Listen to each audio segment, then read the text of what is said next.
তো আতঙ্কের স্পেশাল এপিসোডে তোমাদের সকলকে স্বাগত। আজকের কালো বিড়ালের দ্বিতীয় পর্ব তোমাদেরকে শোনাবো। তাহলে শুরু করা যাক। ডাক্তার বলেছিল ওর প্রাথমিক চিকিৎসাটা ঠিক আছে, তবে এই দুর্ঘটনার কারণে প্রচণ্ড ঘাবড়ে যাওয়ার ফলে হয়তো এতটা জ্বর এসেছে, আরও খুব বেশি আঘাতও পেয়েছে। সেই ব্যথা থেকেই শরীরের অবনতি হয়েছে। আমি কিছু মেডিসিন দিয়ে দিচ্ছি, সেগুলো নিয়ে নিয়মিত খাওয়াবেন। তারপর ডাক্তার চলে যাওয়ার পরেও অনিকার মন খচখচ করছে। ওর কিছুতেই মনে শান্তি আসছে না। ঐথের এমন অবস্থা দেখে নিজেকে কোনোভাবেই শান্ত করতে পারছে না অনিকা। তারা দুজনেই ঐথের দুপাশে বসে রয়েছে। অনিকা একটু পর পর কপালে জলপট্টি দিয়ে দিচ্ছে। কিছুক্ষণ ধরেই অনিকার হাবভাব দেখে ইরফান জিজ্ঞাসা করলো, কিছু বলবে তুমি? অনিকা বেশ খানিকক্ষণ ধরেই কিছু বলতে চাচ্ছিল ইরফানকে, কিন্তু ইতস্তত বোধ করছিল বলতে। সংকোচ কাটিয়ে অনিকা বলল, বলছি কি, যদি একবার বড় মসজিদে হুজুরের কাছে নিয়ে যাওয়া যেত ওকে, সেটা ভালো হতো না? ইরফান বলছে, মানে কি, ওর কি রোগ হয়েছে এমন যে কেউ হুজুর সারাতে পারবে? আমার মনে হচ্ছে শরীরে জিনের আছর আছে। তুমি বিশ্বাস করো না, বিড়ালরা জিনের বেশে মানুষকে ক্ষতি করতে আসে।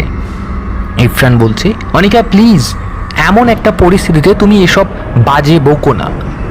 অনিকা বলছে, বোঝার চেষ্টা করো, এমনটাও হয়। একবার মেয়েটার কথা ভেবে দেখো কি অবস্থা হচ্ছে। আমার মেয়েটা দিন দিন কেমন যেন হয়ে যাচ্ছে। জিন আছে ওর, বিভিন্ন বিটকুটে প্রাণীর বেশেই মানুষের ক্ষতি করতে আসে। আমি কালকেই ঐথকে হুজুরের কাছে নিয়ে যাব। ইরফান বিরক্ত হয়ে কোনো উত্তর না দিয়ে বারান্দার দিকে চলে গেল। কিছুক্ষণ পর আবার রুমে এসে ঐথের অপর পাশে বসে অনিকাকে বলল, ঐথ সুস্থ হলে ওর থেকে বিস্তারিতভাবে জানার প্রয়োজন আছে। শুরু থেকে শেষ পর্যন্ত ওর সাথে ঠিক কি হয়েছে সব জানতে হবে। বাকিটা পরে ভেবে দেখা যাবে। সকালে ঐথের শরীরে জ্বরের ছিটে ফোটাও নেই। অনিকা আর ইরফান তো খুবই অবাক হয়েছে। রাতে এত হাড় কাঁপানো জ্বর ছিল আর এখন তার ছিটে ফোটাও নেই। বিষয়টা খুবই আশ্চর্যজনক। ঐথের ঘুম ভাঙতেই ইরফান জিজ্ঞাসা করলো গত রাতে ওর সাথে ঠিক কি কি হয়েছে। ঐথ সব কথা খুলে বলল তার বাবা মাকে। সবটা শোনার পর অনিকা ও ইরফান দুজনেই হতবাক। এমন একটা বস্তু কি হতে পারে?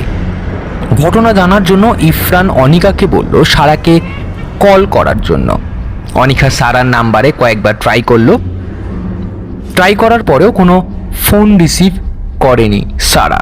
ভালো কিছুক্ষণ পরে আবার কল করবে। ওই ফাঁকে ওরা দুজন ঐথের সাথে কিছু কথা বলল। ঐথের ভাষ্যমতে গত রাতে ওই জন্তুটা এবড়োখেবড়োভাবে ঐথের শরীরে যা আঘাত করেছে, ঐথের এক চিৎকারের সাথে সাথেই জন্তুটা ঐথের মুখ চেপে ধরেছে। অন্য হাত দিয়ে শরীরের বেশ কয়েক জায়গায় আঁচড় কেটেছে। জন্তুটার স্পর্শ আকৃতি মানুষের মতো হলেও কেমন যেন এক ভয়ানক একটা প্রাণীর মতো। ঐথ বুঝতে পারছে না যে কিভাবে তাদেরকে বোঝাবে যে জন্তুটা আসলে কেমন প্রকৃতির। অনিকা আবার সারাকে ফোন করলো। কয়েকবার ফোন করার পর সারার ভাই কল রিসিভ করলো। সারার ভাই অনিকাকে যা বলল তা শোনার জন্য অনিকা মোটেও প্রস্তুতি ছিল না। গত রাতে ঐথদের বাসা থেকে যাওয়ার পথেই সারা মারা যায়। এখনো পর্যন্ত ওর কোনো হদিশ পাওয়া যায়নি। ঐথর এখন সম্পূর্ণ সুস্থ, শরীরের ব্যথাটা আছে। সকাল 11টায় সারাদের বাড়ির উদ্দেশ্যে ঐথর বাড়ি থেকে বের হলো। ইরফান অনেক বারণ করার সত্ত্বেও ঐথ কথা শোনেনি। সারা ওর খুব কাছের বান্ধবী ছিল। কাল রাতে বাসায় এসে ঐথকে ট্রিটমেন্ট করেছে। নিজের বাবা মার ভাষ্য মতেই গতকাল সারা সম্পূর্ণ সুস্থ ছিল। এখান থেকে যাওয়ার পথেই ওর হঠাৎ মৃত্যু যেন মেনে নিতে পারছে না ঐথ। ইরফানের মনে এই বিষয়টা একটু খটকা লাগলো। ইরফানের সন্দেহ ছিল হয়তো ঐথর বিষয়ের কোনো না কোনো ভাবে জড়িত ছিল সারার মৃত্যু। তাই বারবার ঐথকে বারণ করছিল যেতে। ঐথ তার সিদ্ধান্তে একদম স্থির ছিল যে সে যাবেই। গত রাতে সারা ওর সব রকমের প্রাথমিক সেবা করেছে, যার ফলস্বরূপ ও এখন সুস্থ। আর সেই মানুষটা এমন অকাল মৃত্যুর খবর শুনে ওই তো যাবে না। ইরফান আর তার কোনো উপায় না পেয়ে দুজনেই রাজি হলো। তাই ঐথের সাথে অনিকা ও ইরফান দুজনেই গেল। ঐথকে এই অবস্থায় একা ছাড়া কোনো মতেই যাবে না। সারাদের বাড়িটা খুব থমথমে। সামনের রুমের ফ্লোরে একটা পাটিতে সারার লাশ রাখা আছে। আশেপাশে আত্মীয় স্বজনরা দাঁড়িয়ে বসে আছে, সবাই যে যার মতো। কিছুটা দূরেই সোফায় সাথে হেলান দিয়ে বসে আছে সারার সেই ছোট্ট ভাই ফারহান। ছেলেটার চোখ মুখ শুকিয়ে গেছে অনেকখানি। ঐথ ফারহানের কাছে গিয়ে ওর কাঁধে হাত রেখে বসলো। ঐথকে দেখে ফারহান যেন হাউ মাউ করে কেঁদে উঠল। ঐথ জিজ্ঞাসা করলো, কিভাবে হয়েছে হঠাৎ করে এটা? কাল তো ঠিক ছিল, বাড়ি থেকে আসার পথেই, তাই না? হ্যাঁ দিদি, জানি না কিভাবে হয়ে গেল। কাল আপনাদের বাড়ি থেকে নামার সময় আপু আপনাদের দোতলার ছাদে গেল বিড়ালটাকে দেখতে। লাইট অফ ছিল সেখানে। আমি ফোনে ফ্ল্যাক্স অন করে পাশে দাঁড়ালাম। বিড়ালটা ছাদের এক পাশে ঘুমাচ্ছিল গুটি সুটি দিয়ে। আমি ফ্ল্যাক্সের আলোটা বিড়ালটির দিকে ধরলাম। আপু আলতু করে বিড়ালটার সবগুলো থাবা চেক করছিল যে আপনার শরীরে 3টে করে আঁচড় কাটা, কিন্তু বিড়ালটার সব থাবাতেই 4টে করে আঙুল রয়েছে। তবু আপু বারবার দেখছিল। হঠাৎ করে আচমকা কে যেন এসে আপুর হাতটা চেপে ধরে। আপু প্রচণ্ড ভয় পায়। আমি মোবাইলের আলোটা ওই আগন্তুকের দিকে ধরতেই দেখি একটা অল্প বয়সী মেয়ে। সে আপুকে বলছে, এত রাতে এখানে কি করছেন আপনারা, আর কারাই বা আপনারা? আপু শান্ত গলায় জবাব দিল, 7 নম্বর ফ্ল্যাটে গিয়েছিলাম আমরা, আমার বান্ধবীর বাড়িতে। মেয়েটা আবার বলল, তাহলে এখানে কি করছেন? চলে যান এখান থেকে। কথাটা বলেই মেয়েটা চলে গেল। তারপর আমরাও সেখান থেকে বেরিয়ে গেলাম। আপুর শরীরটা ক্রমশ খারাপ হয়ে আসছিল। হেলে ঢুলে হাঁটছিল। নিচে গিয়ে রিক্সা পেয়ে যাই ভাগ্যক্রমে। রিক্সায় ওঠার সাথে সাথেই আমি কিছু বুঝে ওঠার আগেই আপু অবচেতনভাবে আমার গায়ে নেতিয়ে পড়ে। আমি প্রথমে বুঝতে পারিনি, ভেবেছিলাম আপু কোনো কারণে অজ্ঞান হয়ে গেছে। রিক্সাওয়ালাকে বলে ডাক্তারের কাছে নিয়ে গেলাম হাসপাতালে। সেখানে যাওয়ার পর ডাক্তার চেক করে বললেন আপু মৃত। নিজের কানকে আমি বিশ্বাস করতে পারছিলাম না। আমি মা বাবাকে কল করে দ্রুত হাসপাতালে আসতে বললাম। ততক্ষণে ডাক্তার আপুকে চেক আপ করছিল। আমি বলেছি আপু একটু আগেই একদম ঠিক ছিল, হঠাৎ করে মৃত্যুটা যেন মেনে নিতে পারছিলাম, তাই ডাক্তার চেক করছিল। ততক্ষণে মা বাবাও হাসপাতালে গিয়ে পৌঁছায়। ডাক্তার আপুর সব চেক আপ করে বেরিয়ে এসে আমাদেরকে জানান আপুর শরীরে তিনি কোনো প্রকার অস্বাভাবিকতা দেখতে পাননি, যেমন ব্রেন স্ট্রোক, হার্ট স্ট্রোক কিংবা যে কোনো কিছু সমস্যার হতেই পারে, কিন্তু তার মধ্যে কিছুই ছিল না। ডাক্তার জানালো আপুর স্বাভাবিক মৃত্যু হয়েছে। কথা শেষ করতেই ফারহান কান্নায় ভেঙে পড়ল একেবারে। ওই তো কি বলবে বুঝতে পারছে না, তবে ওইতে ধারণা করতে পারছে যে ওই অল্প বয়সী মেয়েটা মানে বাড়িওয়ালার মেয়ে নিতু। কিন্তু নিতু এভাবে বলবে সারাকে? ইরফান খুব ভালো করে বুঝতে পারছে সারার মৃত্যুর পেছনে ঐথের ঘটনাটা কোনো না কোনোভাবে জড়িত। সারার স্বাভাবিক মৃত্যু হয়েছে এটা ভাবতে ইরফানের বিবেক বাধা দিচ্ছে, কিন্তু এই রহস্যের পেছনে আসল বাস্তবতাটা কি সেটা বুঝতে পারছে না। এই রহস্যের জট সে নিজে খুলতে পারবে না। সমস্যার মূল কারণই এখনো অজানা। সমস্যাটা আসলে কেমন ধরনের, এই সমস্যা নিয়ে কার কাছে গেলে ভালো হবে, একটা সমাধান পাবে, তারও কোনো নিশ্চয়তা নেই। বিষয়টা সম্পূর্ণই ঘোলাটে লাগছে। ঐথের সামনের রুম থেকে উঠে গিয়ে ভেতরের রুমের দিকে গেল সারার মায়ের সাথে দেখা করার জন্য। ভদ্রমহিলা কি নাজেহাল অবস্থা হয়েছে, দু চোখ পাতাগুলো ফুলে গেছে, পুরো মুখটা শুকিয়ে কালচিটে পড়ে গেছে, ঠোঁট জোড়া শুকিয়ে গেছে, মাথার চুলের খোঁপাটা আধ খোলা হয়ে চুলগুলো এলোমেলো হয়ে আছে। কাল সারা রাত বোধ হয় দু চোখের পাতা জোড়া এক করতে পারেননি। এক রাতেই ওনার সম্পূর্ণ চেহারার কি বিশ্রী অবস্থা হয়ে গেছে। ঐথর কাছে যেতে ঐথকে জড়িয়ে ধরে হাউমাউ করে কেঁদে উঠলেন তিনি। ঐথ কি বলবে বুঝতে পারছে না। সারা ছিল সবার আনন্দের। ওর এই অকাল মৃত্যুটা কেউই মেনে নিতে পারছিল না। ইফরান বারবার ঐথকে তাড়া দিচ্ছিল বাড়িতে যাওয়ার জন্য। ঐথ সোজাসুজি বলেছে সারা যতক্ষণ না দাফন হচ্ছে ততক্ষণ পর্যন্ত ও এক চুলো নড়বে না। এই নিয়ে সামান্য মনোমালিন্য হয়ে গেল বাপ ও মেয়ের মাঝে। ইফরানের মনে বারবার খুব ডাকছিল। বারবার মনে হচ্ছিল ঐথ কোনো না কোনো ঝামেলায় পড়ে যাবে সারার মৃত্যুকে ঘিরে। বাড়ি ফেরার পথে অনিকা বলল, আমি হয়তোকে হুজুরের কাছে নিয়ে যাব। ইফরান আবার রেগে গিয়ে বলল, হুজুরের কাছে নিয়ে গেলে কি কোনো সমাধান হবে অনিকা? অনিকা বলছে, তুমি বুঝতে পারছো না কেন? ওর শরীরে জিনের আছর আছে, না হলে এসব কি হচ্ছে? আমি কোনো কথা শুনবো না, আমি ঐথকে হুজুরের কাছে নিয়ে যাব। তখন ঐথ বলছে, জিনের আছর মানে? এসব কি মা? আমাকে জিন আছর করবে কেন? ঐথর মা বলছে, কারণ তোর দুধে আলথায় গায়ের রং, খারাপ জিনের আছর পড়তেই পারে। তারা বিভিন্ন ভয়ানক প্রাণীর বেশে আসে।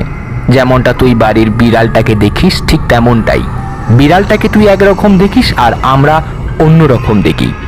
অনিকা কারো কথা না শুনে ওই থেকে হুজুরের কাছে নিয়ে গেল। হুজুর বিস্তারিত জানতে চাইলো, অনিকার সব ঘটনা খুলে বলল। সব শুনে হুজুর বলল, আপনার মেয়ের ওপরে খারাপ বস্তুর নজর আছে। কিছু শয়তানি শক্তি থাকে এমন, যারা সুন্দর দেহকে নিজেদের হাতিয়ার হিসেবে ব্যবহার করে। এক্ষেত্রে বেশিরভাগই কুমারী দেহ বাছাই করে নেয় ওরা। হুজুর ঐথকে ঝাড়ফুঁক করে দিল এবং একটা তাবিজ দিয়ে বললেন সবসময় ওটা যেন সাথে রাখে। এসব বিষয়গুলো ঐথর কাছে খুবই অসহ্যকর ঠেকছে। ও তাবিজে বিশ্বাসী নয়। ওর মতে তাবিজ মানেই হলো একটা সিরক। তবুও মায়ের কথা রাখতে গিয়ে ঐথ তাবিজটা হাতে বেঁধে নিল। বিকালে ঐথ বারান্দায় পাতানো রিং চেয়ারে বসে শহর দেখছে। ও শরীরের ব্যথাটা এখনো খুব একটা নেই। সারার দেওয়া অ্যান্টিবায়োটিক ওষুধগুলো ভালোই কাজে দিয়েছে। হঠাৎ করে পেছন থেকে কারো স্পর্শ পেল ঐথ। পিছন ঘুরে দেখে নিতু এসেছে। আজকে তো ওকে পড়ানোর কথা ছিল না। ওকে সপ্তাহে 4 দিন পড়ানোর কথা হলেও নিতু প্রতিদিন কোনো না কোনো সমস্যা নিয়ে ওর বাড়িতে আসে। এতে ঐথের কোনো প্রকার আপত্তি নেই। নিতু বলল, কি হয়েছে আপু? শরীরের অবস্থা কেমন? এই তো ভালো আছি। কোনো সমস্যা হয়েছে? হ্যাঁ আপু, আসলে একটা ম্যাথে একটু প্রবলেম হচ্ছিল তাই আসলাম। আচ্ছা চলো আমি দেখিয়ে দিচ্ছি। চেয়ার থেকে উঠে দাঁড়ালো ঐথ, রুমের দিকে গেল। কিন্তু নিতু তখনও বারান্দায় দাঁড়িয়ে কিছু খুঁজছিল। ঐথ আবার বারান্দার দিকে আসতেই নিতু থতমত খেয়ে গেল। ঐথ বলল, কি হয়েছে? ভেতরে আসো, কিছু খুঁজছো? হ্যাঁ আপু, আমি আমার গলার চেনটা হঠাৎ খুলে পড়ে গেছে। ও আচ্ছা আচ্ছা, পেয়েছো? হ্যাঁ আপু পেয়েছি, আসো তাহলে। ভেতরে যেতে নিতুর সন্ধানী চোখ চড়া বারবার বারান্দার দিকেই ছিল। ঐথ সেটা বুঝতে পেরেও কিছু বলেনি। নিতুর ম্যাথ নিয়ে বসার পর ঐথ খেয়াল করলো ম্যাথটা গত সপ্তাহে নিতুর খাতায় নোট করে দিয়েছে, ওকে ভালোভাবে বুঝিয়েও দিয়েছে। তবুও আজকে আবার এই ম্যাথ নিয়ে আসার কারণটা কি হতে পারে? তার উপরে এখানে এসে বারান্দায় কিছু খুঁজছিল নিতু। ওর গলার চেন তোর গলাতেই ছিল। অযথা মিথ্যে বলার কারণটাই বা কি হতে পারে? এবার নিতুকে কিছুটা সন্দেহজনক মনে হচ্ছে ঐথের। ঐথ নিতুকে জিজ্ঞাসা করলো, আচ্ছা নিতু, তোমার ভাই কোন ইউনিভার্সিটিতে পড়ে? ঐথের প্রশ্ন শুনে নিতু কিছুটা ঘাবড়ে গেল। ও ঠায় দাঁড়িয়ে রইল চুপ করে। ঐথ আবার বলল, নিতু কিছু বলছো না যে? তখন নিতু বলছে, ভাইয়া তো নর্থ সাউথ ইউনিভার্সিটিতে পড়াশোনা করছে। কিন্তু কেন আপু? তখন ঐথ বলছে, না মানে একটা ছোট্ট ম্যাথ আমি গত সপ্তাহতেই করিয়ে দিলাম তোমাকে। ম্যাথটা খুবই জটিল না? তাহলে আজকে এই ম্যাথটা নিয়ে আসার কারণটা ঠিক কি? তোমার ভাইয়ের থেকেও তো হেল্প নিতে পারতে। কিছুক্ষণ চুপ করে থেকে নিতু বলল, আসলে আপু ও শুধু এটা না, আরো কয়েকটা ম্যাথ আছে, এটার তো মাঝের একটা লাইনে একটু সমস্যা হচ্ছিল, সমাধানটা ভুলে গিয়েছিলাম। আগের নোটও দেখো, বুঝতে পারছিলাম না কিভাবে করেছেন আপনি।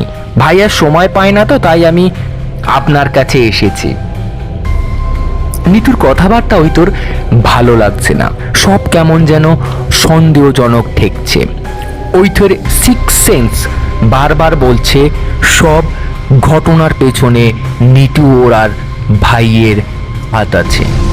না হলে গতকাল সারার সাথে নিতুর এমন আচরণ, আমার এমন একটা অবস্থাতেও সাহায্যের জন্য ওর ভাইয়া এগিয়ে না আসা, সবই যেন কেমন গোলক ধাঁধার মতো লাগছে। ওই রহস্য আমাকে যেন যে করেই হোক খুঁজে বার করতেই হবে। নিতু চলে যাওয়ার পর ওই থেকে কিছুক্ষণ বিছানায় শুয়েছিল। বাম হাতের দিকে তাকিয়ে খেয়াল করে দেখলো হুজুরের দেওয়া তাবিজটা। কি বিরক্তকর জিনিস, এসবের কি দরকার ছিল? এসব তো মোটেই বিশ্বাস করে না। তাই তাবিজটা খুলে পাশের ড্রয়ারে রেখে দিয়েছে। হঠাৎ করে কারেন্ট চলে গেল আবার আজকেও, কিন্তু আজ আর জেনারেটর আসবে না, 2 দিন লাগবে ঠিক হতে। ওই তো বারান্দায় গিয়ে রিং চেয়ারে বসলো। কিছুক্ষণ ঠান্ডা হাওয়া উপভোগ করতে করতে হঠাৎ নিতুর কথা মনে পড়লো তার। ওই তো চেয়ার থেকে উঠে বারান্দার সব কোণে ভালোভাবে দেখছে, কিন্তু কোথাও কিছু আছে কিনা।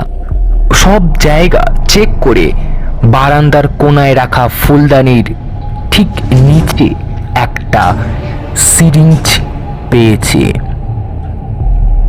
সিরিঞ্জের ভেতরে তরল পদার্থের মতো কিছু একটা আছে। ওই তো কিছুক্ষণ উল্টে পাল্টে দেখলো সিরিঞ্জটা। আমাদের বাড়িতে তো কেউ নেই যে ইনসুলিন জাতীয় কিছু নিচ্ছে, এটা তাহলে কোথায় থেকে আসলো? তবে কি নিতু সাথে করে এনেছিল এটা? কিন্তু কেন? এই সিরিঞ্জ দিয়ে নিতুর কি কাজ হতে পারে, তাও আবার এখানে আমার বারান্দায়? নানান প্রশ্ন এসে ভিড় করছিল ঐথের মাথায়। 7-5 ভেবে ঐথ একটা প্যাকেটে মুড়িয়ে সিরিঞ্জটা ড্রয়ারে রেখে দিল। নিজের মধ্যেও কিছু পরিবর্তন লক্ষ্য করছে ঐথ। অন্যান্য দিন নিতুকে বিদায় দেওয়ার আগেই ঘুমের দেশে পাড়ি দেয়, আজকে ওর ঘুম এলো না। এসব ভাবতে ভাবতে বিছানায় শুয়ে ওই তো কিছুক্ষণের মধ্যেই ঘুমিয়ে পড়ল। খুব প্রশান্তির একটা ঘুম দিয়েছিল ঐথ। প্রতিদিন বিকালের ঘুমটা এত প্রশান্তির হয় না, আজ অনেক দিন পর বিকালের ঘুমটা একটু শান্তির ঘুম হয়েছে। ফোনের শব্দ দিয়ে ঘুমটা ভেঙেছিল। কল রিসিভ করে শুনতে পায়, আপু আমি ফারহান, আপনার সাথে জরুরি কথা আছে, আপনি ফ্রি আছেন? হ্যাঁ, আমি বাসায় আসতে চাচ্ছিলাম, সাথে আরো একজন যাবে। আচ্ছা, কে আসবে সাথে? সারা আপুর সাথে পড়াশোনা করেছে এক আপু, ওই আপুর বড় ভাই। ও আচ্ছা, তো এখানে কোনো কাজে আসবে? হ্যাঁ আপু, উনি একজন খুব ভালো সাইকিয়াট্রিস্ট আর সাথে খুব প্রেমিস্টিও। আচ্ছা বুঝলাম, তো উনি এখানে কেন আসবে? আপু বাসায় এসে বলি, ফোনে তো এত কিছু বলা সম্ভব নয়। ওইতে ঘড়ির দিকে তাকিয়ে দেখলো রাত 8:25 বাজে। তারপর ফারহানকে বলল, ও আচ্ছা, ওনাকে নিয়ে আসো। প্রায় 8 ঘন্টা পর ফারহান ঐথদের বাড়িতে এসে পৌঁছালো। সাথে একজন সুদর্শন ছেলেও আছে। ছেলেটাকে দেখেই ঐতর বুকের ধুকধুকানি বেড়ে গেল। ও তো প্রান্ত। ফারহানের সাথে আসা ছেলেটির নাম আফরাত চৌধুরী, ডাকনাম প্রান্ত। 4 কোনা বড় ফ্রেম, চশমা পরা, বয়স আনুমানিক 27 থেকে 28। ও ওইথে ওদেরকে ড্রয়িং রুমে বসিয়ে মাকে ডাকতে গেল। ঐথর বুকটা এখনো ধুক ধুক করছে। অনিকা এসে ওদের বিপরীত পাশে মুখোমুখি বসলো। পাশে ঐথ বসলো। প্রান্ত অনিকাকে সালাম দিয়ে নিজের পরিচয় দিল। এর মধ্যেই ইফরান বাসায় এসে পড়ল। সামনে যেতেই প্রান্ত দাঁড়িয়ে সালাম দিল ইফরানের সাথে, হ্যান্ডশেক করে নিজের পরিচয় দিল। আমি আফরান চৌধুরী, তবে আমাকে চাইলে প্রান্ত বলে ডাকতে পারেন। আমার ডাকনাম প্রান্ত।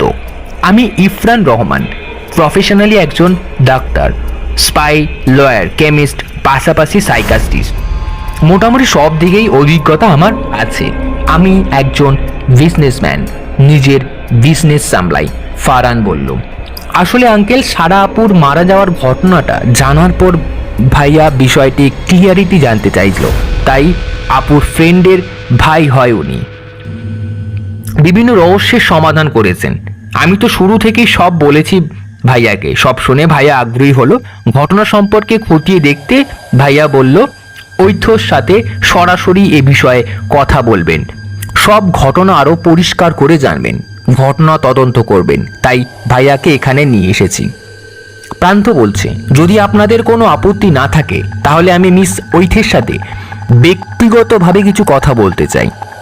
ইরফান আর অনিকা একে অন্যের দিকে চাওয়াচাওয়ি করলো। ঐথের বাবার দিকে তাকিয়ে নির্ভয় দিয়ে আশ্বস্তি করলো। ইরফান বলল, আচ্ছা ঠিক আছে, আমাদের কোনো সমস্যা নেই। ঐথ প্রান্তকে নিয়ে নিজের রুমে চলে গেল। তোমার মায়ের এখন কি অবস্থা? ভালো আছেন? বাবা কেমন আছে? ঠিকঠাক আছে সবাই। সবার মন মেজাজ একটু খারাপ।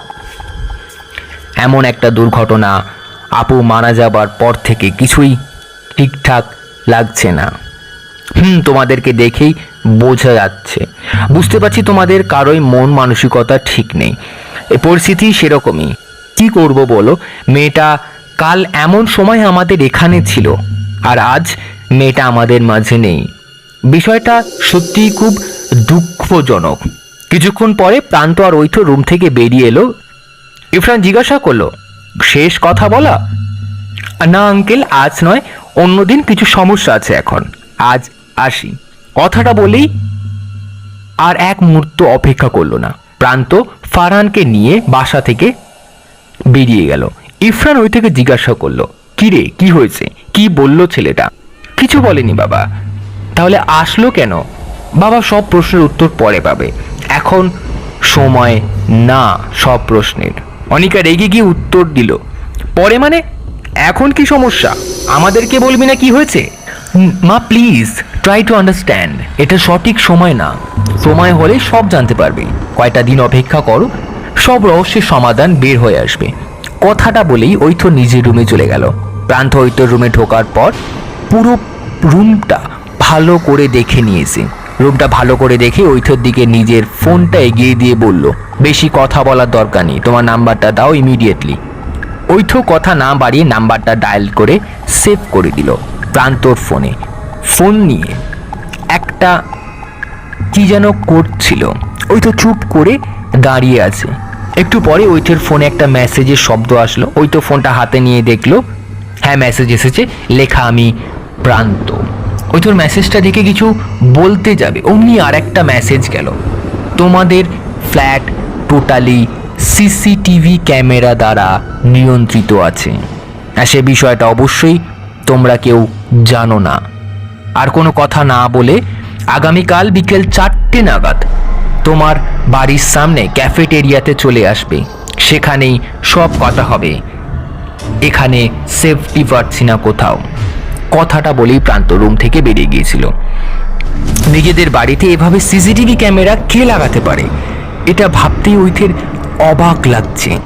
কে করবে এসব, বা কেনই বা করবে? বাবা মায়ের প্রশ্নের কোনো উত্তর এই কারণেই দেয়নি ঐথ। ওর বাসায় কে কি করেছে, কে কি বলছে, সবই কেউ মনিটরিং করছে। ঐথের কাছে বিষয়টা খুবই ঝাপসা হয়ে আসছে। এবার ওরা পুরোপুরি সন্দেহটা বাড়িওয়ালার ছেলে নিহানার ঋতুর ওপরে পড়ছে। এখন থেকে নিতু বাড়িতে আসলে যে করেই হোক ওর দিকে ভালোভাবে খেয়াল রাখতে হবে। মাঝরাতে হঠাৎ করে বিড়ালের নিউ শব্দে ঐথের সম্পূর্ণ ঘুম ভেঙে গেল। তড়িঘড়ি দিয়ে ঐথ উঠে বসে ভয়ে সম্পূর্ণ শরীর ঘেমে গেছে। রুমটা বেশ অন্ধকার, গ্রিম লাইটের আলো জ্বলছে না। বিছানা থেকে নামতে যাবে এমন সময় বিছানার সামনের দিকে একটা নীলাভ রশ্মি পুরো রুমটাকে আলোকিত করে দেয়। ঐথ প্রচণ্ড ভয় করছিল। বিড়ালটা একটু একটু করে ঐথর দিকে তেড়ে আসছিল। এক লাফে ঐথর বিছানার ওপরে উঠে বসলো বিড়ালটা। ধন্যবাদ বন্ধু, এতক্ষণ তোমরা শুনছিলেন আতঙ্কের 14 নম্বর এপিসোড। এই এপিসোডের কালো বিড়ালের দ্বিতীয় পর্ব তোমাদেরকে আমি শোনানোর চেষ্টা করেছি। এরপরে তোমরা তৃতীয় এপিসোডে যেটা দেখতে পাবে বা যেটা শুনতে পাবে, সেটা শোনার পর নিজের কানকে বিশ্বাস করতে পারবে না।